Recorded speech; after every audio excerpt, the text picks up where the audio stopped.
ఈ యొక్క డిస్కషన్లో పాల్గొంటున్నటువంటి మా బీసీ సోదరులందరూ కూడా ఆత్మీయ నమస్కారం. ఎందుకంటే ఇక్కడ కూర్చున్న వాళ్ళందరం కూడా బీసీ సోదరులమే కాబట్టి ఎవరు రాజకీయంగా ఎటువంటి విధానాన్ని అనుసరించినా కూడా అల్టిమేట్గా బీసీలకు లాభం చేకూరేటటువంటి ఒక కార్యక్రమాన్ని, ఒక విధానాన్ని రాహుల్ గాంధీ గారు భారత్ జోడో యాత్ర సందర్భంగా దాన్ని గ్రహించి ఈ దేశం లోపల అట్టడుగు వర్గాలు, పేద వర్గాలు అదే రకంగా కొనసాగుతున్నాయి.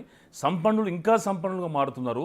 ఈ దేశం లోపల బ్రిటిష్ కాలంలో కూడా లేనటువంటి ఆర్థిక అసమానత ప్రస్తుతం ఈ మన భారతదేశంలో ఉందని గ్రహించి ఒక నిబద్ధతతో ఏంటంటే నేను కులగణనకు మేము కట్టుబడను అని చెప్పాను. దాని ఆధారంగానే కామారెడ్డి డిక్లరేషన్లో ఏదైతే తెలంగాణలో కులగణన చేస్తామో తర్వాత ఏంటంటే 42% రిజర్వేషన్లు మేము కాంట్రాక్టులు కావచ్చు, స్థానిక సంస్థల ఎలక్షన్స్ కావచ్చు, విద్యా ఉద్యోగాలు కూడా మేము ఇస్తామని చెప్పేసి అని సిద్దిరామయ్య గారు, కర్ణాటకలో ఉన్నటువంటి ముఖ్యమంత్రి సిద్దిరామయ్య గారిని కూడా తీసుకొచ్చి అనౌన్స్మెంట్ చేశాను. నేను ఇక్కడ పాయింట్ నేను మాట్లాడదలుచుకున్నాను. వాస్తవానికి నిజంగానే కనుక కాంగ్రెస్ పార్టీ దీన్ని రాజకీయం చేయదలుచుకునేది ఉంటే ఎట్లాగూ మనము హామీ ఇచ్చినాం, ప్రభుత్వానికి వచ్చినాం కాబట్టి ప్రభుత్వాన్ని కొనసాగించే క్రమం లోపల 4వ సంవత్సరమో 5వ సంవత్సరమో కులగణన అనేటటువంటి అంశాన్ని ఎత్తుకొని చేయలేదనకుండా చేసి చేతులు దులుపుకునేటటువంటి ప్రయత్నం చేయొచ్చు. కానీ ఎందుకు అంటే ప్రభుత్వానికి వచ్చినటువంటి వెంటనే ఈ అంశాన్ని ఎత్తుకొని దీనికి సంపూర్ణమైనటువంటి న్యాయం చేసే విధంగా వాళ్ళు ప్రయత్నం చేస్తున్నారు. ఒక విషయం మనం గమనించాలి. రెండో విషయం ఏంటంటే ఏదైతే చెప్పినటువంటి అంశాన్ని కొనసాగింపు అనేది చాలా ఇంపార్టెంట్. ఇప్పుడు చేసినటువంటి ఎక్సర్సైజ్ లోపల ఇవాళ మనందరం చాలామంది కూడా ఏంటంటే వివిధ రకాలైనటువంటి వాళ్ళ కారణాలు కావచ్చు, వాళ్ళ ఉద్దేశాలను వాళ్ళు వ్యక్తం చేస్తున్నారు. అయితే మేమేమంటున్నాం అంటే పిల్ల పుట్టక ముందే కుల్ల పుట్టినట్టు ఈ అంశం అనేది ఏ విధంగా అయితే పార్లమెంట్లో ఆమోదం పొంది అక్కడ ఆర్టికల్ 15, ఆర్టికల్ 16 లోపల అమెండ్మెంట్ కావాల్సిన అవసరం ఉన్నది. ఎందుకంటే విద్యా ఉద్యోగాలలో ఏవైతే అమెండ్మెంట్ కావాలంటే ఆర్టికల్ 15(4), ఆర్టికల్ 15(5), అదే రకంగా ఆర్టికల్ 16(4) అయింది. అదే రకంగా ఏంటంటే 103వ రాజ్యాంగ సవరణ ప్రకారం కూడా ఈడబ్ల్యూఎస్ రిజర్వేషన్లు 10% వచ్చినాయి.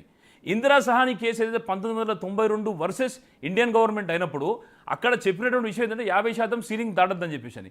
ఇక్కడ ఆల్రెడీ ఈడబ్ల్యూఎస్ రిజర్వేషన్ వల్ల ఎట్లాగో 50% సీలింగ్ దాటింది కదా. అంటే ఇప్పుడు మనం ముందు ప్రవహిస్తున్నటువంటి నీళ్ళలో మనం వాడుకోకపోయినా కూడా ఈడబ్ల్యూఎస్ వాళ్ళు వాడుకుంటున్న సంగతి అనేది మన అన్ని పార్టీలలో ఉన్నటువంటి బీసీ నాయకులు గమనించాలి.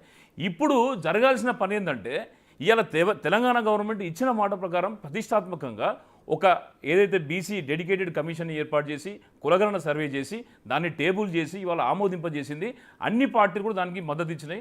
కొంత టీఆర్ఎస్ పార్టీ అటు ఇటు ఉన్నా కూడా ఈవెన్ ఎంఐఎం కావచ్చు, సిపిఐ కావచ్చు, అదే రకంగా ఇతర పార్టీలు కూడా మద్దతు ఇచ్చినాయి. అద్భుతంగా అక్బరుద్దీన్ ఓవైసీ గారు చాలా అద్భుతమైన విషయాలు చెప్పిళ్ళు. 1961 నుంచి వెళ్ళి ఈ రాష్ట్రం లోపల అనంతరామన్ కమిషన్ కావచ్చు, మురళీధర్రావు కమిషన్ కావచ్చు, సుధీర్ రెడ్డి కమిషన్ కావచ్చు, అదే రకంగా జాతీయ వ్యాప్తంగా కాకా కాలేల్కర్ కమిషన్ కావచ్చు, మండల్ కమిషన్ కూడా కావచ్చు, అన్నీ కూడా ఏ విధంగా బీసీల అభ్యున్నతి కోసం పోరాడినాయి, కష్టపడ్డాయి, ఏ విధంగా అనేక ప్రయత్నాలు జరిగినాయి. అయినా కూడా బీసీలకు మేలు జరగలేదనేటువంటి విషయాన్ని ఇలా ఎంఐఎం పార్టీ నాయకుడు అక్బరుద్దీన్ గారు చాలా చక్కగా వివరించారు. అయితే ఆయన చెప్పినటువంటి విషయం ఏంటంటే తమిళనాడులో 50% బీసీ ఎంబీసీ రిజర్వేషన్లు ఉన్నాయి, 44% బీసీ రిజర్వేషన్లు కేరళలో ఉన్నాయి. కేరళలో కూడా అక్కడ ఉన్నటువంటి ముస్లిమ్స్ని కూడా బీసీ రిజర్వేషన్ వల్ల ఇంక్లూడ్ చేసుకున్నటువంటి పరిస్థితులు ఉన్నాయి. దీంతో పాటు ఏంటంటే కేంద్ర ప్రాంతాలలో వివిధ ప్రాంతాలలో బీసీ రిజర్వేషన్ ఎట్లున్న సంగతి ఆయన చెప్పాడు. విషయం ఏంటంటే ఇవాళ మనకేంటంటే ఒక అనుకూలమైనటువంటి సందర్భం వస్తుంది కాబట్టి దీన్ని రాజకీయాలు చేయడం కాకుండా మనకు అనుకూలంగా మార్చుకునేటటువంటి విధంగా వివిధ రాజకీయ పార్టీలలో ఉన్నటువంటి బీసీ నాయకులు కూడా ఆయా పార్టీల మీద ఒత్తిడి చేయడం వల్ల ఇది సాధ్యమవుతుంది. రేపు పొద్దున ముఖ్యమంత్రి రేవంత్ రెడ్డి గారు ఏమంటున్నారంటే తప్పకుండా ప్రధానమంత్రిని కలవడానికి మేము అఖిలపక్షాన్ని ఏర్పాటు చేస్తామని చెప్పేసి అంటున్నారు. నేనేమంటున్నా అంటే ఈ కొట్లాటేదో మనం కొట్లాడుకోవడం కాకుండా మన రాష్ట్రానికి సంబంధించిన అంశం కాబట్టి మనందరం కూడా ఒక తాటి మీదకి వచ్చి కనుక మనం బలంగా కనుక నిలబడేది ఉంటే మన రాష్ట్రానికి ఉపయోగపడే అంశం ఉంటుంది. తమిళనాడు మనం ఎగ్జాంపుల్గా తీసుకోవాలి. దేశానికి సంబంధించిన అనేక అంశాల పట్ల వాళ్ళ రాజకీయ పార్టీలకు విభేదాలు ఉంటాయి, కానీ రాష్ట్రానికి సంబంధించిన అంశం వస్తే మాత్రం అన్ని పార్టీలు ఒకటైతాయి. అటువంటి సంస్కృతిని, సంప్రదాయాన్ని మన తెలంగాణలో ఉన్నటువంటి అన్ని రాజకీయ పార్టీలు కూడా అలవరుచుకోవాలి. ఇప్పుడు ఇది బీసీలకు లాభం జరిగేటటువంటి సందర్భం. ఇవాళ బీసీలకు రిజర్వేషన్ పెరిగేది ఉంటే పెద్ద ఎత్తున ఏంటంటే స్థానిక సంస్థల ఎన్నికలలో కావచ్చు, విద్యా ఉద్యోగాలలో కూడా బీసీలు అవకాశాలు అందుకునేటటువంటి అవకాశం ఉన్నది. ఒకవేళ నేనేమంటున్నా అంటే ప్రభుత్వాన్ని కూడా వాస్తవమే ఏదైతే జరిగినటువంటి సర్వే లోపల ఇబ్బందులు ఉన్నాయి, అక్కడ తప్పుల ఉంది అనేటటువంటి విషయాన్ని మేము కూడా ఆ రోజు మాట్లాడినాం. కానీ ప్రభుత్వం ఒక అడుగు ముందుకేసి ఏం చేసిందంటే ఆడున్నటువంటి బీసీ మినిస్టర్ పొన్నం ప్రభాకర్ గారు, మహేష్ కుమార్ గౌడ్ గారు, కేశవరావు గారు, మధు యాషి గారు వాళ్ళందరి సమక్షం లోపల మా సలహాలు సూచనలు తీసుకొని ఎక్కడ తప్పులు జరిగినటువంటి విషయాన్ని కూడా మా ద్వారా సైంటిఫిక్గా ఇన్ఫర్మేషన్ తీసుకొని దాన్ని మార్పు కోసం రీసర్వే చేసింది కదా. నేను ఏమంటున్నా అంటే ఇవాళ 46% ఉన్నారా బీసీలు, 56% ఉన్నారా, 66% ఉన్న విషయం పక్కన పెడదాం. ఎంత శాతం ఉన్నా కూడా మనకు కావాల్సింది 42% రిజర్వేషన్. దాన్ని మనం తీసుకోవడానికి మనం ఏం చేయాలంటేటువంటిది విఘ్నులు ఆలోచించాలి. కానీ అలా కాకుండా మెడకేస్తే కాలుకేసి, కాలుకేస్తే మెడకేసేటటువంటి విషయం వాస్తవమా? కరెక్టే. మన తెలంగాణలో జరిగిన సర్వేను తప్పు పట్టేటటువంటి వాళ్ళు ఏ ప్రాతిపదికగా తప్పు పడతారు? నిజంగానే కనుక మన కేంద్రం చేసినటువంటి నేషనల్ పాపులేషన్ రిజిస్ట్రీ అని ఒకటి ఉంటుంది. నేషనల్ సెన్సెస్ కనుక జరిగేది ఉంటే, అందులో కులగణన జరిగేది ఉంటే అది శాస్త్రీయంగా ఉంటుంది, అది దానికి శాంటిటీ ఉంటుంది.